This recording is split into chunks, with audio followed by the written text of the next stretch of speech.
Hello everybody again. We are going to be starting lesson 3 today on lightening the load, and we're going to be talking about the phrase in still the first verse of Psalm 23, which is I shall not want. And as I go into this, it's really interesting because the chapters that you will be reading, which is Keller chapter 2, he calls that chapter, I shall not be in want, which is a really good translation. We'll get into that in a little bit. Lucado also calls it the prison of want or the burden of discontent. And when my brother was in school, and this was very typical of my brother, he was given an assignment to write an essay on the difference between a need and a want. And something that is typical of my brother is that he wrote basically 2 sentences, and he says, you need a need, but you don't need a want. And he turned it into his teacher. And it's kind of one of our family jokes today. And we even found that paper recently, and my mom sent it to him. And he writes back and says, well, I don't see what the problem is here. I think I described it accurately, which he did. But it's simple, but it's also profound in that we always need to understand the difference between a need and a want, and what our desires are, and to analyze those desires, because we very often could tell ourselves, well, the Lord will give us the desires of our heart. Well, think about that in the context of God's will, and that might be a little bit different. So those are always really good words to live by. You don't need a need. You need a need, but you don't need a want. And I remember in our ministry in Brazil, and my husband was a car person. He loved cars. And every time a new car or a new model for a car came out on, rolled out in the new year, he just was so enamored. And he loved pickup trucks. And every time there was a new pickup truck coming out, he says, oh, I want that truck. I want that truck. And he understood that he didn't need that truck. But when it was time for us to buy a new truck, because we used it a lot in our ministry in Brazil, specifically in camp and construction, it was kind of a handy tool. But every time he came home with a new truck, he would say, this is the truck that I'm going to have for the rest of my life, because he was so excited about it. And the first time I said, oh, okay, that sounds really great. And we can just, run this until it dies, and then we'll talk about getting a new one. Well, it was less than 2 years later that he would say, oh, I need a new truck. And I would say, okay, is there something wrong with this one? No, I just need a new truck. Okay. This new truck is more powerful. It'll have a bigger payload. He would sell me, and I'd say, okay. And he'd bring home that truck, and he would say, this is the truck that's going to last me for the rest of my life. And then by then I was just smirking, because I knew that he would see the new model coming out in another year or so, and he would say, oh, I got to have that truck. He realized this, and several years later, but you know what? The fact is, we bought a truck every few years or so, and our very last truck was a brand new Ranger double cab that we had in Brazil, and we sold it just before we left, and we had that truck maybe a little over a year. It was very nice. It was a good truck to have. The roads in Brazil are very bad, so having a truck was definitely a good investment. But I was talking with my daughter yesterday, and we were kind of remembering this thing about her dad and the fact that he, loved to have his new truck. And she says, and that's really funny because I've had my car for 3 years now, and I don't have any desire to get rid of it. And I said, yeah, and I've had my car for almost 4 years now, and I'm happy with it, and it's a good car. And but I do see newer cars out, and I'm thinking, that would be nice. But then I go back to my brother's statement. You need a need, you don't need a want. So let's talk about that a little bit. So we think about the burden of discontent, all right? So let's think. So what, if you think about this, and we're watching a lot of TV these days, obviously. Some of us are binge watching. And we have a lot of advertising going on. And you see these ads are appealing to our want? How do we know that? You see these advertisements on television, you see them, you hear them on the radio, you see them on your Facebook feed or other feeds that you're looking at, and what do they appeal to? They appeal to your discontent. You see the commercials for personal injury lawyers where they say, we are going to get you the benefits you deserve. Okay, those are designed to appeal to your discontent in life. And so I think about those things, and there are many times when I say, oh, I'd love to have that, but then I think, wait, do I really need it? But how do you generally react to these advertisements? Does it make you feel like, oh yes, I need that, I deserve that? Or do you feel like, no, I'm happy with what I've got? What does that say about you? How you react to these advertisements, what does that say about you?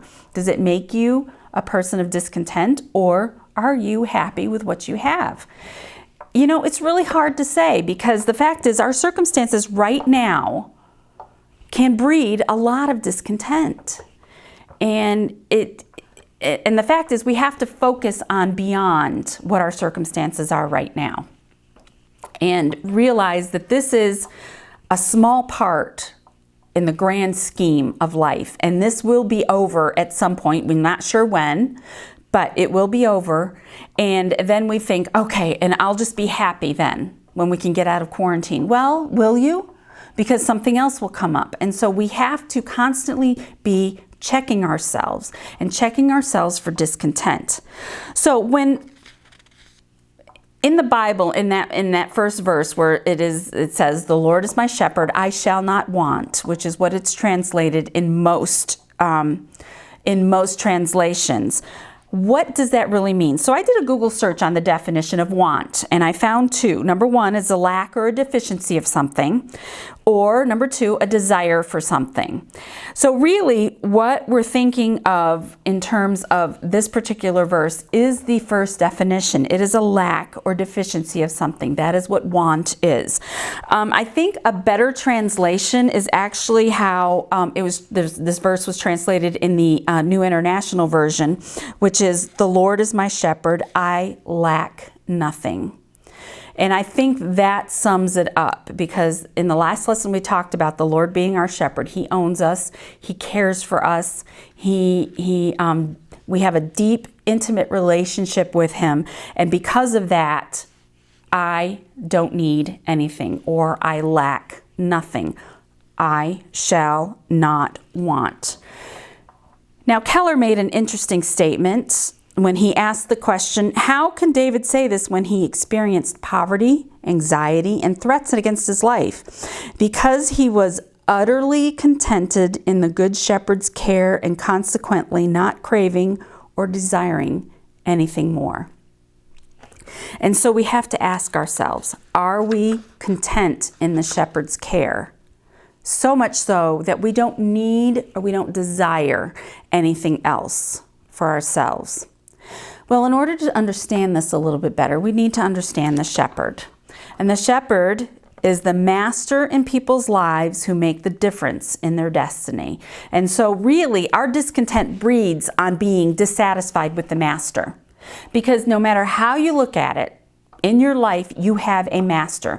And Jesus said it, you can only serve one master. You either serve God or you serve mammon, which is the world. You can't have it both ways. And so this discontent will indicate really who your master is, how contented you are in your own life.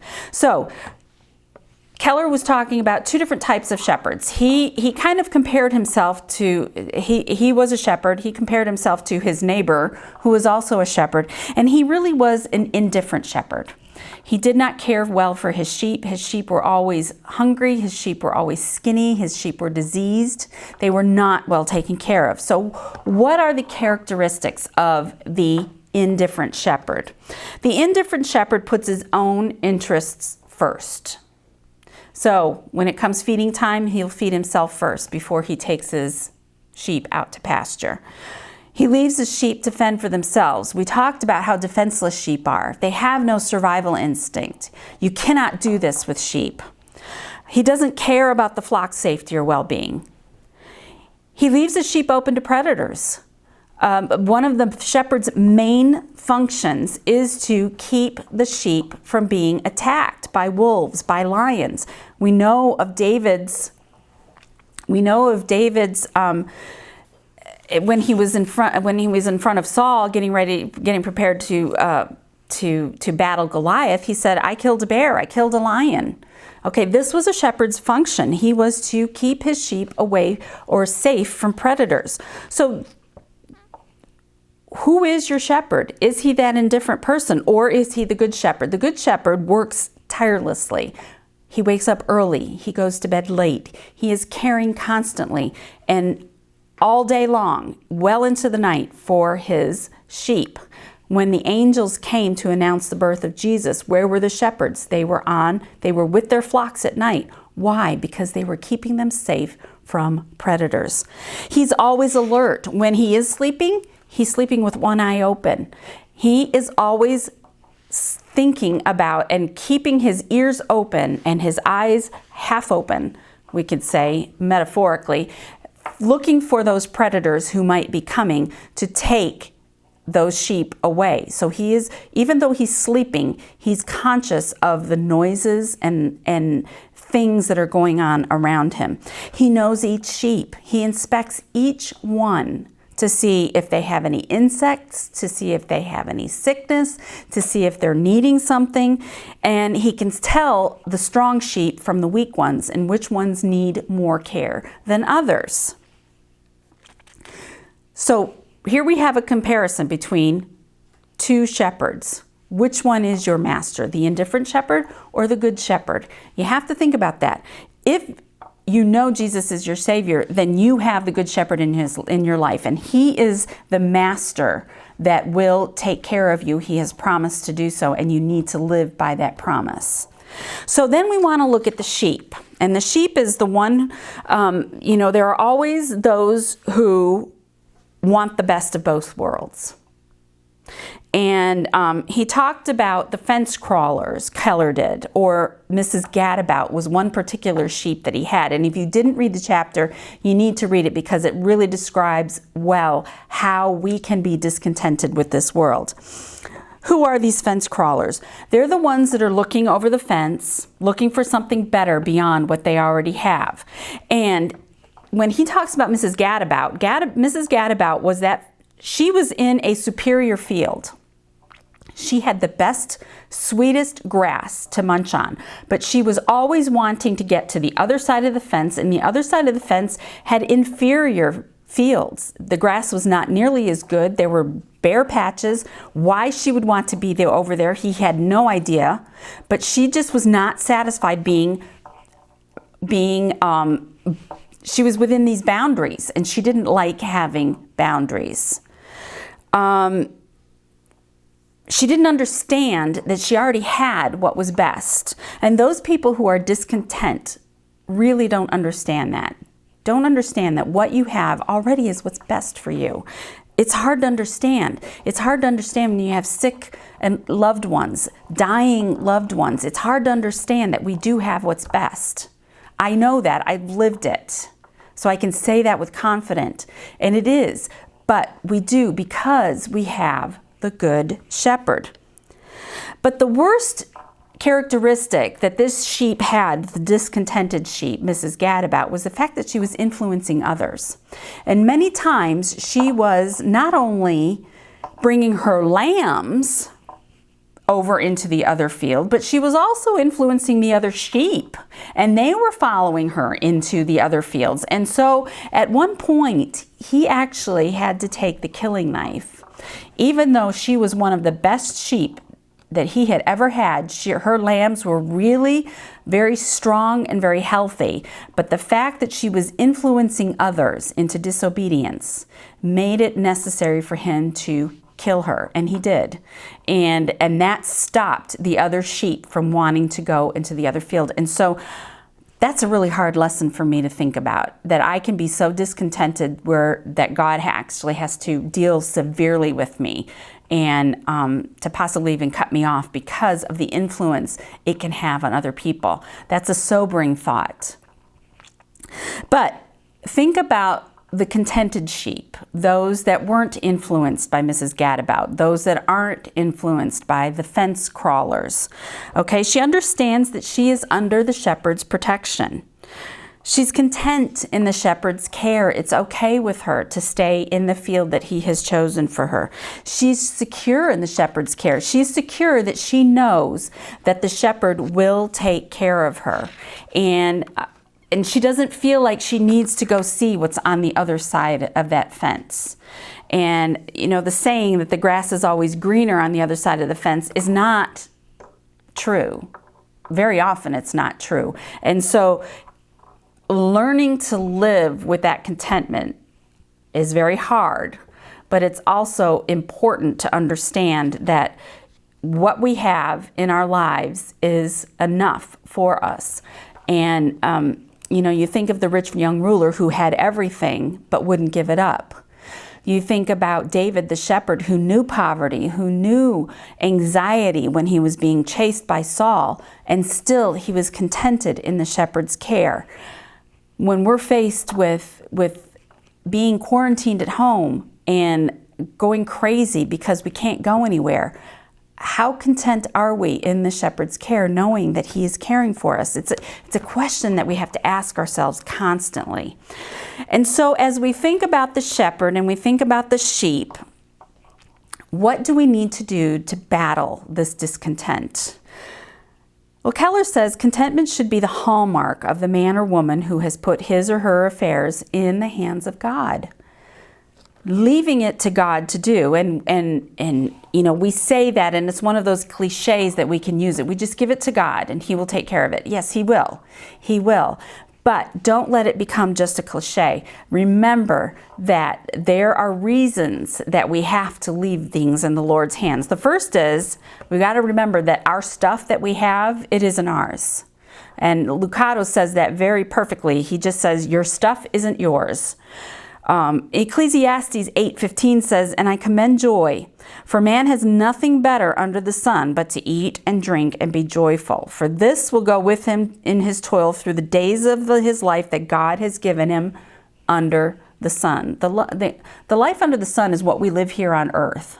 What we have here is going to stay here. When my husband passed away, one of the stark realities that I had to face when I came home from the hospital was the fact that all of his stuff was still in the house. His clothes, his shoes, his personal items, his computer, his sermons. This study that I'm doing here was in large part, he and I did this together, but he was the one that taught it. This was his. He left it. This wasn't his to take with him to heaven. He had nothing but his soul and his spirit to take to heaven with him. And that's what the Lord took. His body even is here, still on the earth. It's not ours. Philippians 4:11 through 13, Paul is such a great example of that. He says, not that I'm speaking of being in need, for I've learned in whatever situation I am to be content. I know how to be brought low, and I know how to abound. In any and every circumstance, I have learned the secret of facing plenty and hunger, abundance and need. And then he finishes by saying, I can do all things through Christ who strengthens me. Paul knew. He knew what it was like to be poor and imprisoned. He knew what it was to have plenty. He knew all of those things. But in that, all of that, he was still content. Because why? Because he understood who his master was. So your stuff isn't yours, but your stuff also isn't you. It doesn't define you.